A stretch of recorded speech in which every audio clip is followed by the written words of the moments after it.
África subsaariana é uma parte do continente africano que fica ao sul do deserto do Saara. Lá é o berço da civilização. E lá também tiveram reinos muito ricos de desenvolvimento tecnológico e filosófico. Porém, a invasão europeia fez com que tais reinos fossem destruídos e sua cultura dizimada, assim como seu povo. Infelizmente, por conta da invasão europeia, que nós costumamos chamar de colonização, é na África subsaariana que está a população mais pobre do planeta, de acordo com dados do Banco Mundial. Ela é composta por mais ou menos 48 países. Isto vai variar, essa conta vai variar, porque são países que estão sempre em conflito, lutando pela sua independência. É de lá, da África subsaariana, que eu trouxe a obra desta semana, de um país chamado Nigéria. Olá, sou Cristiane Azevedo, este é o canal Leitura de Abelha e apresento para você o romance Basta Um, da escritora nigeriana Flora Nuapa.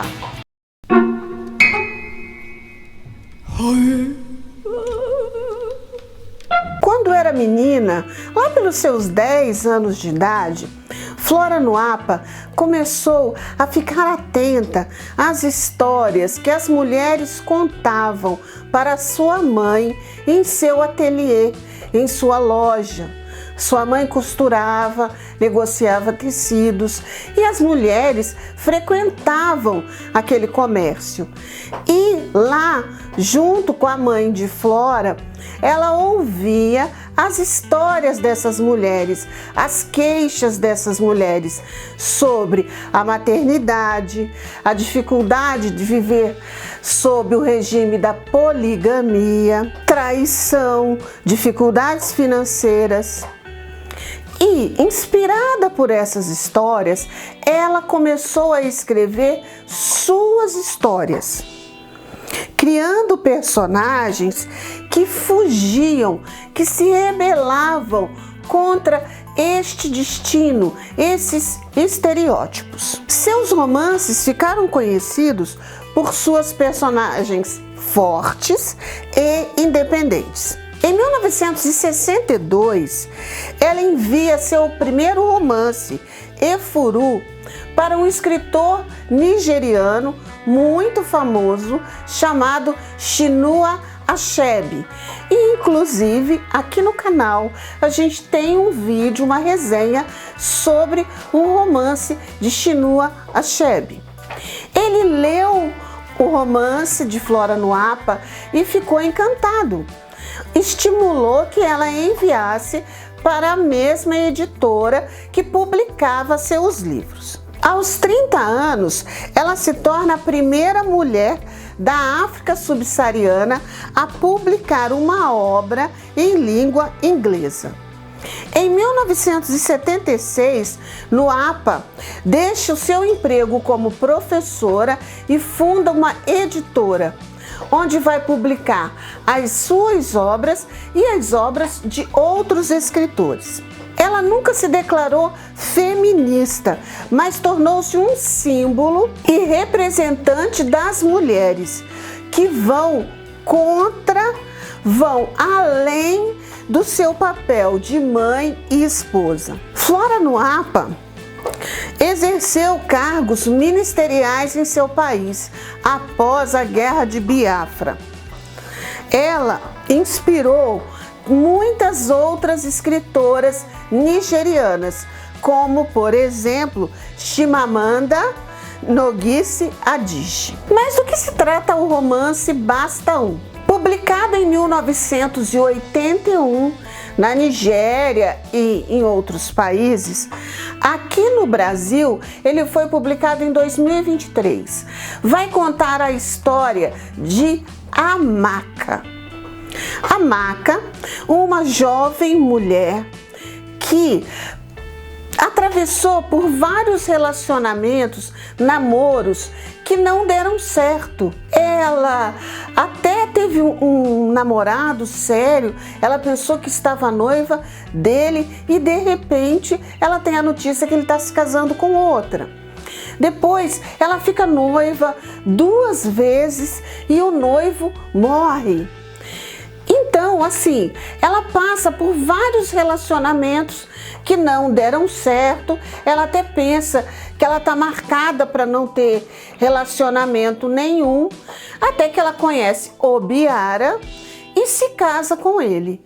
Só que tem um problema. Ela já está casada com Obiara cerca de 5, 6 anos e não teve filhos. E não ter filhos é sinal de um castigo para a mulher. Na Nigéria daquela época, a esterilidade era apenas culpa da mulher. Ninguém questionava o homem. Mas Amaka, ela era bem-sucedida nos negócios. Ela tinha um comércio, para manter o relacionamento dela, ela acreditava que o Obiara gostava dela. E ela gostava do Obiara. Ele se envolveu, ele era um funcionário público, junto com outros funcionários. Ele se envolveu numa situação complicada, quase perdeu o emprego, só não perdeu porque ela o defendeu, ela foi pedir por ele. Ela via que ele estava com um carro muito velho, ela foi numa concessionária, viu o valor de um carro zero, com o dinheiro dela ela deu para ele, olha, compra um carro zero para você, mas não precisa falar para ninguém que fui eu que te dei o dinheiro. Então assim, ela sempre colocava o Obiara para cima, mas ela não engravidava. E uma manhã ela recebe a notícia que a sogra está lá na casa dela, naquele país as sogras são bem terríveis. E a sogra pede para ir, que a Amaka vá lá falar com ela. E a sogra esculacha a Amaka, porque ela está enganando o filho, porque ela é estéril, ela já foi num monte de médico, ela já foi em feiticeiros, e que o filho dela, o Obiara, marido da Amaka, tinha uma segunda esposa. E essa segunda esposa já tinha filhos e que a partir daquele dia ela teria que receber a segunda esposa do Obiara. Nossa, a Amaka ficou em choque. É bom a gente saber que na Nigéria, naquela época, e até hoje em algumas comunidades, a poligamia ela era permitida, era comum. Porém, ela só era permitida para o homem, não para a mulher. E a infertilidade da mulher era um dos motivos que dava ao homem o direito da poligamia. A Amaka ficou arrasada com aquilo. Quando é o horário do almoço, que ela vai conversar com o marido sobre isso, que a sogra contou, porque a sogra solta a bomba e vai embora. Ela discute com o Obiara, eles brigam, chegam na base da violência, mas ela não esmorece não, ela arranca sangue nele também. Ela fica revoltadíssima com aquilo, fala tudo que ela fez para ele e que a sogra fala que ele não cresce profissionalmente por conta dela, que ele não troca de carro por conta dela. E assim, ela fica, nossa, o Obiara não contou para a mãe dele que eu que salvei o emprego dele, que eu que dei o dinheiro para ele comprar o carro. Então ela ficou magoadíssima com o Obiara. O que ela decide? Depois de sofrer, de se lamentar, ela vai pedir conselho para uma tia, irmã da mãe dela, contando o que estava acontecendo. A tia dá uns conselhos nada ortodoxo. Ela fala que o importante é a mulher ganhar dinheiro e ter filho, que ela podia arrumar filho, né? Eu achei aquilo tão interessante. Falei assim, eu arrumei meus filhos, eu arrumei meu negócio e eu mesma arrumei uma outra esposa para o meu marido. Porque o que importa pra gente é ter dinheiro e ter os filhos. Você está sendo muito boba. Então, depois de ouvir o conselho da tia, depois de chorar, o que ela decide? Ela pega o dinheiro do dote, porque ainda tinha isso, né? As mulheres, elas eram compradas pelos maridos. Então, era o valor do dote. Ela pega o dinheiro equivalente ao dote que o Obiara teve que dar para a família dela e devolve para o Obiara. Olha, e ela vai embora para a capital da Nigéria naquela época, que era Lagos. Ela vai embora para lá e decide que ela vai construir a vida dela numa grande cidade. E ela consegue. Lá ela vai encontrar uma ex-colega da escola, que é casada, que tem filhos, que vai ajudá-la com alguns contatos, porque o marido também trabalha no governo, é um funcionário público, porque aí ela vai fazer em Lagos o que ela fazia lá na comunidade pequena dela. Ela vai ser uma vendedora, né, uma representante para o próprio governo. Ela vai morar inicialmente com a irmã, que mora lá, elas vão se reencontrar e logo ela começa a fazer negócios, ela começa a fazer contratos com o governo para fornecer coisas para as instituições governamentais. Porque o que aconteceu com a Nigéria na época da Revolução, na época da guerra? Ficou faltando tudo. E quem conseguia fazer essa travessia de comércio eram as mulheres. Elas conseguiam pegar em outros países, pegar do povo que estava guerreando com o país, madeira, papel higiênico, o produto que a comunidade precisava, e elas vendiam.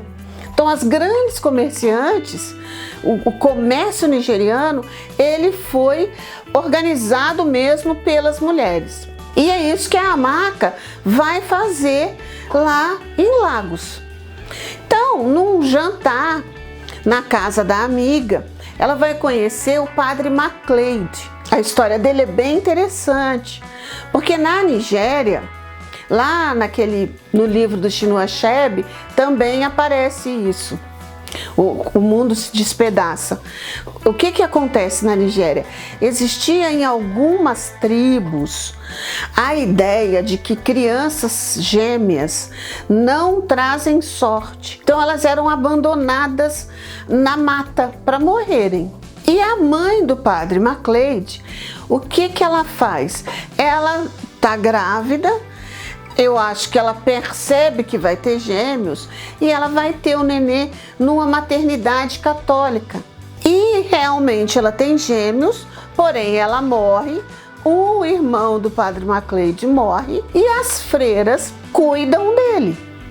Ele vai ser criado pelas freiras e por conta disso ele vai seguir a religião católica. Mas pensa bem, ele vai ser criado na religião católica num país que a maioria não é católica. Eles são marcados pelas religiões, pela espiritualidade deles. Mas ele era um padre, ele era padre. E o padre Macleide está nesse jantar na casa da amiga, da Amaka, eles conversam, coisa e tal. Ela volta para a casa dela. O marido da amiga dela um dia comenta, fala assim, olha, o padre Macleide, ele vai ser o capelão do exército. Às vezes você vai conseguir algum contrato com ele para fornecer algum material para o exército. Ela não é uma pessoa que espera a oportunidade, ela cava a oportunidade. Aí um dia ela vai lá na paróquia do padre Macleide, pede para conversar com ele, ele fala assim, eu nunca te vi na missa, e ela fala que ela não vai à missa, porque aquela não é a religião dela, ela tá ali porque ela ficou sabendo que ele vai ser o capelão, e ela gostaria de saber se ele consegue um contrato para ela, para fornecer alguma coisa para o exército. E ele já estava nessa dificuldade de assumir ou não ser capelão do exército, porque ele já sabia que ele teria que ter essas tarefas políticas, né? Mas, como ele soube da história da Hamaca, ele consegue um contrato para ela. E por meio deste contrato, ela vai começar a progredir financeiramente. Depois ela vai conhecer também um personagem político, um homem misterioso, que também o marido da amiga dela vai dar a dica para ela. E ela vai atrás desse homem lá no prédio onde funciona o governo, vai se apresentar para ele e ele vai conseguir contratos para ela. Então, a Hamaca, ela vai progredir financeiramente. Ela vai progredir tanto que essa amiga vai se sentir, de certa forma, com uma inveja dela, porque ela vai comprar um carro, ela vai comprar um terreno, ela vai alugar um apartamento, ela vai começar a progredir rápido, porque ela tem a experiência com negócios. E no caso da amiga, o marido dela é um funcionário público que mora numa casa que é do governo, ela é professora, então ela começa a questionar com o marido. Falou assim, olha, a Hamaca tem até telefone, porque ela vai visitar a Hamaca e vê que ela tem telefone fixo. E aí ele mostra para ela algumas coisas. Tá, esse não é o cerne da questão. O cerne da questão é que a Hamaca vai ter um relacionamento amoroso com o padre Macleide. Não só com ele, mas com aquele político. É muito interessante porque a autora vira a história. Como assim ela vira a história? Lá, a poligamia não era permitida, só que era permitida para os homens. A Hamaca, essa personagem, ela muda, ela inverte a situação. Ora, por que só os homens? Não que ela faça essa reflexão, mas nós, leitores, podemos fazer essa leitura. Ela inverte, a autora inverte o papel. Mas ninguém sabe, nem que ela tem um romance com o padre Macleide e muito menos com essa figura política. Eles frequentam a casa dela em momentos diferentes, nem a funcionária que ela tem sabe, nada disso. E o que vai acontecer? A Hamaca vai engravidar e do padre Macleide e vai ter gêmeos. Aí a sociedade vai começar a cobrar. Quem é o pai dessa criança? Você tem que se casar. O próprio padre Macleide, ele se cobra, ele acha que ele tem que abandonar a batina e se casar com ela. Ela não está querendo casar, porque ela vai lembrar do conselho que a tia deu. Ora, ela tem dinheiro, ela tem o comércio dela, ela tem os filhos. Para que ela quer dor de cabeça com casamento? Então, eu vou parar a história aí, porque vai acontecer uma reviravolta na vida da Hamaca, que vai deslanchar a história. Por que esse livro vale a pena ler? A Hamaca, ela é uma mulher em busca de independência e protagonismo numa sociedade machista e patriarcal. Só por isso, a leitura do livro já vale a pena. No entanto, essa personagem, ela vai ter que lidar com as diversas formas da hipocrisia da sociedade, em suas diferentes esferas, social, política e religiosa. É a Nigéria da década de 1970, mas poderia ser o Brasil em algumas regiões afastadas que nós temos por aqui. Este livro, ele é marcado pelo destaque das personagens femininas. Dá um ênfase à perspectiva feminina. Quem está no centro é a Hamaca e as suas buscas, o seu crescimento, a sua luta, os seus questionamentos. Personagens como a Maca são mulheres comuns. A Maca, ela não é uma líder política, ela não é uma líder religiosa, não. Ela é uma mulher comum que negocia, ela é uma comerciante que busca, tem o desejo, ela quer ser mãe. Ela não quer tanto se casar. Ela quer ser mãe, isso ela quer. E ela quer progredir financeiramente. Então ela é uma pessoa comum, que encontra com todo mundo, que vai à feira comprar um peixe, que faz o peixe, que recebe as pessoas na casa dela. Ela é comum.